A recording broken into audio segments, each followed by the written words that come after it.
चुनावी डेटा पर supreme court में घमासान। चुनाव आयोग पर क्यों भड़के कपिल सिब्बल। कपिल सिब्बल ने कैसी शंका जताई। वोटिंग टर्नआउट के अंतर पर बवाल मचा है।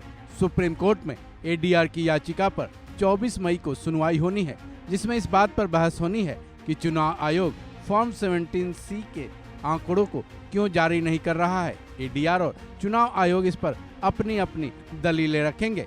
इसी मुद्दे को लेकर राजनीतिक हलकों में भी फॉर्म C पर बेहद बवाल मचा हुआ है। इसी कड़ी में सुप्रीम कोर्ट के वकील और कांग्रेस के राज्यसभा सांसद कपिल सिब्बल चुनाव आयोग पर भड़क उठे हैं। इस मुद्दे पर सिब्बल ने चुनाव आयोग को कड़े सवाल दागे हैं।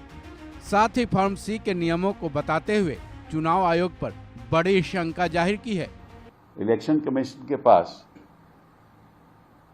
17C फॉर्म जो प्रिजाइडिंग ऑफिसर इलेक्शन कमीशन को देगा, जिसमें हस्ताक्षर पोलिंग एजेंट के भी होंगे, तो वो डेटा तो इलेक्शन कमीशन के पास है। तो वो डेटा अपनी वेबसाइट पे क्यों नहीं डालते? जब प्रत्याशी डिक्लेयर होता है कि वो जीत गया, तो वो वोट्स जो काउंट होती हैं वो तो डालते हैं इलेक्शन कमीशन की वेबसाइट पे। तो ये क्यों नहीं डालते कि कितने वोट पोल हुए हैं?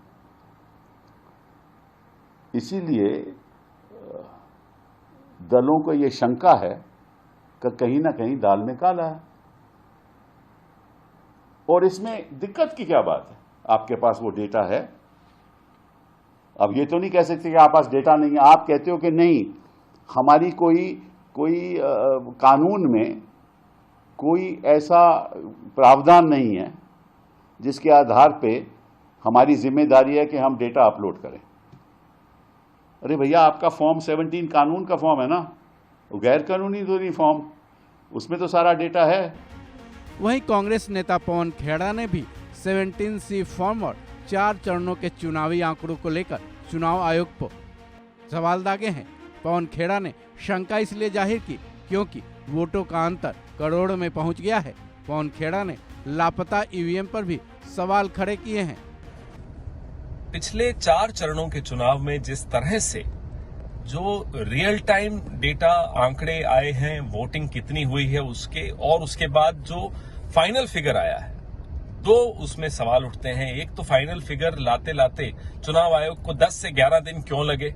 दूसरा, फाइनल फिगर और रियल टाइम फिगर में 1,07,00,000 वोटों का अंतर 380 के लगभग सीटों पर कैसे आया। ये इतिहास में, चुनावों के इतिहास में कभी नहीं हुआ, पहली बार हुआ। इसलिए लोगों के मन में एक चिंता है, संशय है चुनाव की प्रक्रिया को लेकर, और इस संशय को, इस शक को दूर करने की जिम्मेदारी सबसे पहले चुनाव आयोग की है।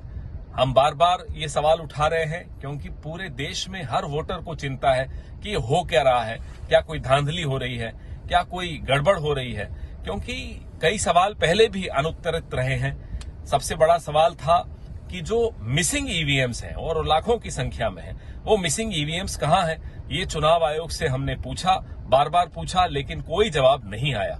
तो इसलिए ये शक जो लोगों के मन में आ रहा है, ये जायज शक है, ये जायज सवाल है, और इनका जवाब देना चुनाव आयोग की जिम्मेदारी है। गौरतलब है, सुप्रीम कोर्ट में वोटिंग टर्नआउट के इस मामले की सुनवाई अब तक सीजेआई चंद्रचूड़ की अगुवाई वाली 3 जजों की बेंच ने की थी। हालांकि अब सुप्रीम कोर्ट में लंबा अवकाश हो चुका है। ऐसे में सीजेआई चंद्रचूड़ भी अवकाश पर चले गए हैं। ऐसी स्थिति में अब सुप्रीम कोर्ट में चल रहे इस केस की सुनवाई सुप्रीम कोर्ट की तरफ से गठित अवकाश बेंच करेगी। जिनका इस पर क्या फैसला होगा, इसका सबको इंतजार है। इस खबर में बस इतना ही। बाकी अपडेट्स के लिए जुड़े रहे वन इंडिया हिंदी के साथ।